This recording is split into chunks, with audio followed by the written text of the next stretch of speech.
শ্রেণী কেজি, বিষয় সোনামণিদের আরবি ও ইসলাম শিক্ষা।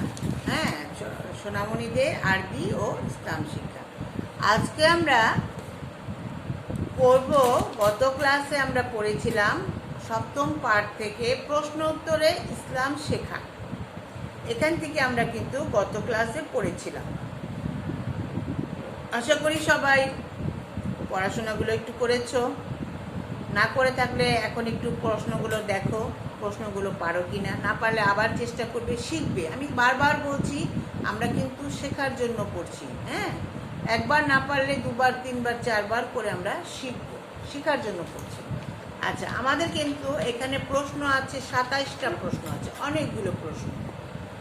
এই 27টা প্রশ্ন আমরা পড়ে ফেলেছি, শেষ করেছি। এখন দেখি কতটা পারি। এখানে পাঠ পরীক্ষা দেওয়া আছে, দেখো পাঠ পরীক্ষা। পাঠ পরীক্ষা হলো তোমাকে একটু মূল্যায়ন করা হচ্ছে যে তুমি শিখেছো কিনা। আচ্ছা, দেখি আমি একটু তোমরা পড়াশোনা করেছো কিনা। আমি তো জানি অনলাইনে সবাই ক্লাস করো। এখানে সংক্ষেপে উত্তর দাও, মানে ছোট্ট কথায় বলতে বলছে, বেশি বড় করে না। ইসলাম অর্থ কি? এখানে প্রশ্ন করেছে ইসলাম অর্থটা কি। তুমি যে ইসলাম ধর্ম মানুষ, এর অর্থটা কি তোমাকে তো জানতে হবে, তাই না? তুমি তো একজন মুসলমান, তোমার ধর্ম ইসলাম, তাহলে তোমাকে জানতে হবে যে ইসলাম অর্থটা কি। ইসলাম অর্থ হচ্ছে শান্তি। ইসলাম অর্থ হচ্ছে শান্তি। আচ্ছা,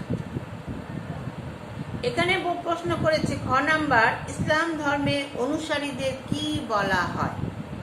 ইসলাম ধর্মের অনুসারীদের মুসলমান বলা হয়। এই যে তোমাদের বইতে দেওয়া আছে, দেখো ইসলাম ধর্মের অনুসারীদের কি বলা হয়? ইসলাম ধর্মের অনুসারীদের বলা হয় মুসলমান। হ্যাঁ, মুসলমান বলা হয় ইসলাম ধর্মের অনুসারীদের। এরপর হচ্ছে 3 নাম্বার হচ্ছে, আমাদের ধর্মগ্রন্থের নাম কি? আমাদের ধর্মগ্রন্থের নাম হচ্ছে আল কোরআন। নিশ্চয়ই সবাই জানো এবং পারো এটা। আমাদের ধর্মগ্রন্থের নাম হচ্ছে আল কোরআন। ইসলামের মূল ভিত্তি কয়টি ও কি? ইসলামের মূল ভিত্তি কয়টি? ইসলামের মূল ভিত্তি হচ্ছে 5টি।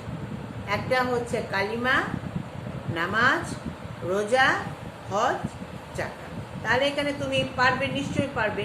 মূল ভিত্তি লিখে উত্তর সুন্দর করে লিখবে। ইসলাম ধর্মের মূল ভিত্তি 5টি। একটা হচ্ছে কালিমা, 2 নামাজ, 3 রোজা, 4 জাকাত, 5 হজ। তাহলে আমরা এই যে এখন রোজার মাস পালন করছি, আমরা তো আজকে রোজার ক্লাস নিচ্ছি, তাই না? রোজার দিন আজকে 3 রোজা, 3 না, আজকে কয় রোজা? 5 রোজা হবে, 3 রোজা। আচ্ছা, তাহলে আমরা এই যে কোরআন, আমরা এখন কিন্তু বেশি বেশি করে কি করব? পড়াশোনা করবো, ইসলাম ধর্মগুলো বেশি জানার চেষ্টা করব। কোনো ভালো কাজ শুরু করার সময় কি বলতে হয়? কোনো ভালো কাজ শুরু করার সময় আমি আগেই বলেছি যে আমরা কোনো ভালো কাজ শুরু করার সময় কি বলবো? বিসমিল্লাহির রহমানির রহিম। তার মানে কি, ভালো কাজ শুরু করার সময় বিসমিল্লাহির রহমানির রহিম বললে আল্লাহ আমাদের কি করবে? বরকত দিবে। হ্যাঁ, বরকত দান করবে। এজন্য আমরা কোনো ভালো কাজ শুরু করার আগে বিসমিল্লাহির রহমানির রহিম বলবো। আচ্ছা, তাহলে আমরা কোরআন মজিদ কার বাণী? কোরআন মজিদ আল্লাহর বাণী। 6 নম্বর প্রশ্ন, কোরআন মজিদ কার বাণী? কোরআন মজিদ আল্লাহর বাণী। আচ্ছা, লেখাপড়া শুরু করার সময় কি বলতে হয়? এটা তো আমরা জানি, তাই না? তারপরেও আবার আমি একটু বলে দিচ্ছি, আমরা কি বলবো লেখাপড়ার সময়, শুরু করার সময় আমরা কি বলবো? রাব্বি জিদনি ইলমা। অর্থাৎ এটা বললে, শুরু করলে আমাদের কি হবে? আল্লাহ আমাদের অনেক অনেক জ্ঞান বৃদ্ধি করে দিবে। হ্যাঁ, আমাদের জ্ঞান দেওয়ার মালিক তো আল্লাহ, তাই না? এই জন্য আমরা পড়ালেখা শুরু করার সময় অবশ্যই বলবো রাব্বি জিদনি ইলমা।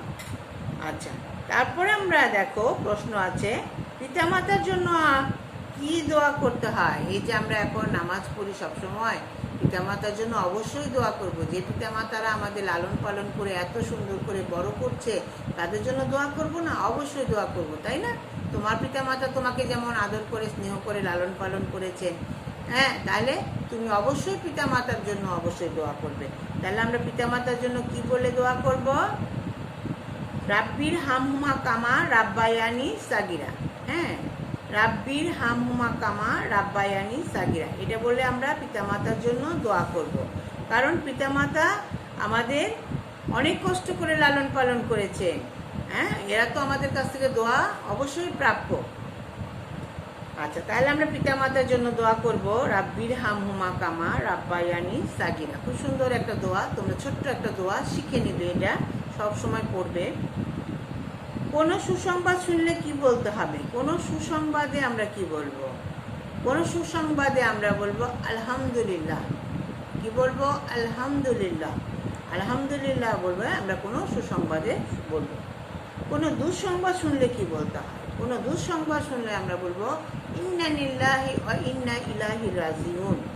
এখানে সুন্দর করে বইয়ের মধ্যে দেওয়া আছে ইন্না, এটা একটু বানানটা কঠিন, বানানটা পড়ে উচ্চারণগুলো শিখে নিবে।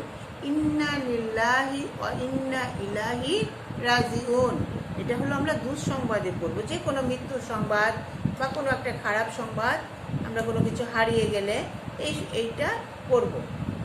একজন মুসলমান আরেকজন মুসলমানের সাথে দেখা হলে কি বলতে হয়? বলো তো কি বলতে হয়? অবশ্যই সালাম বিনিময় করতে হয়। আসসালামু আলাইকুম ওয়া রাহমাতুল্লাহ ওয়া বারাকাতুহু। হ্যাঁ, সুন্দর করে একটা সালাম দিতে হয়। আর কি বলে সালামের উত্তর দিতে হয়?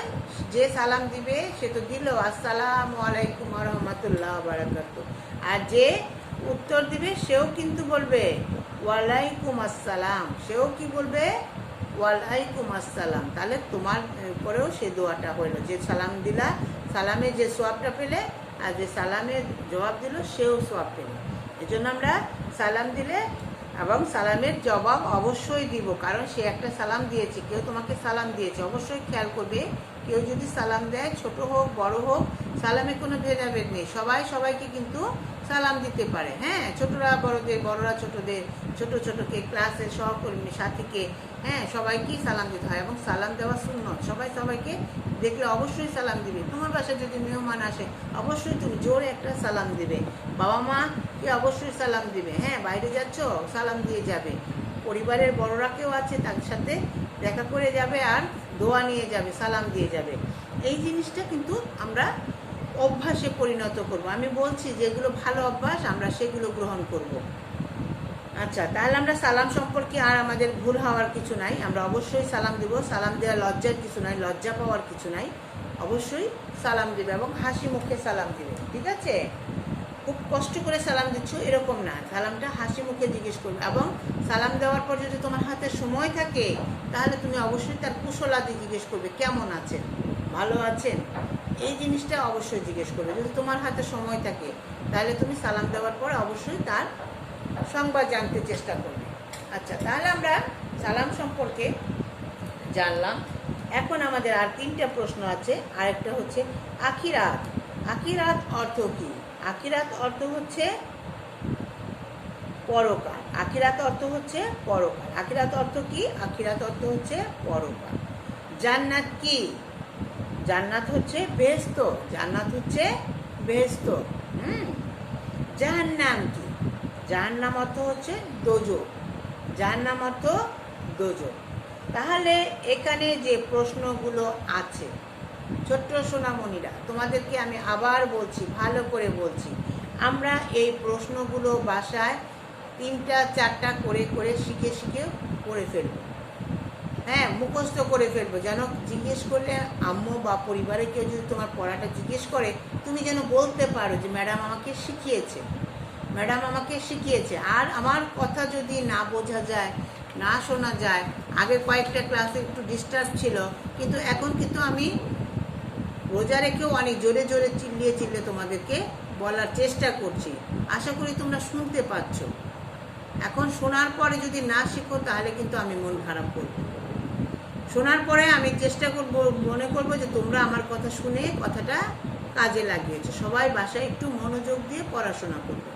আর তোমরা ছোট মানুষ, এখন রোজার দিন, তোমরা তো রোজা রাখতে পারবে না ছোটরা, কিন্তু তোমাদের যে কয়েক ঘন্টা না খেয়ে থাকা রোজা, সকালবেলা রোজাটা তো হয়ে যায় সকালবেলা, ওইটাই তোমাদের রোজা। তোমরা খাওয়া দাওয়া ঠিক মতো করবে, শরীরকে সুস্থ রাখবে।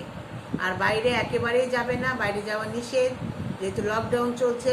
বাইরে যাবে না, বাসায় একটু খেলাধুলা করবে, আম্মুকে বলবে খেলার সরঞ্জাম কিনে দিবে, বাসায় খেলাধুলা করবে, ব্যায়াম করবে, পড়াশোনা করবে, টিভি দেখবে, ছবি আঁকবে, সব কিছু করবে বাসার ভেতরে। হ্যাঁ, এজন্য কিন্তু এখন পড়ার একটু বেশি সময় পাচ্ছ। এই জন্য আমি আশা করি তোমরা বাসায় একটু পড়াশোনা করবে, আর ইফতারের সময় আম্মুকে বিরক্ত না করে আম্মুকে একটু কাজে সহযোগিতা করবে, ঠিক আছে?